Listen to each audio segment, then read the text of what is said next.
Just a few weeks ago, the Navy admitted for the first time that several UFO videos were real, meaning they show actual area phenomenon that so far the Pentagon cannot explain. Now, a UFO investigations group says they have found materials that could potentially be physical evidence of UFOs.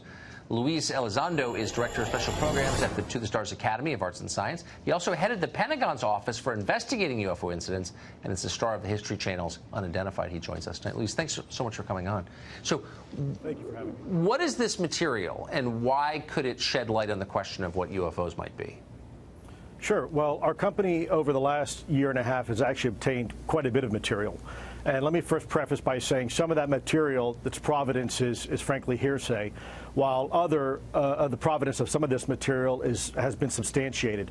And ultimately, we're in the process of analyzing this material at 3 different levels. We're looking at its physical properties, its chemical, or if you will, molecular properties, and then ultimately its atomic properties.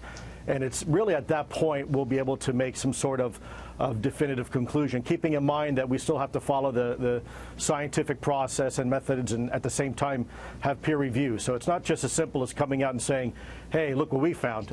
There's a lot of work that still needs to be done. I bet that's right, and of course you'll be challenged, as you ought to be challenged, I think. Absolutely. But quickly sum it up for us. Why do you think this material might be connected to UFOs?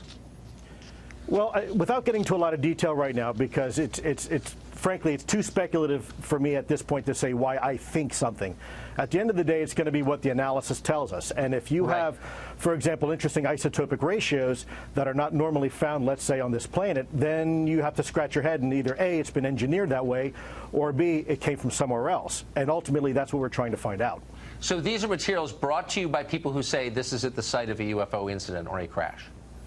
In some cases, yes. Again, unfortunately, I can't elaborate too much with some of these individuals. We do have non-disclosure agreements, but it's from various sources, both private and governmental.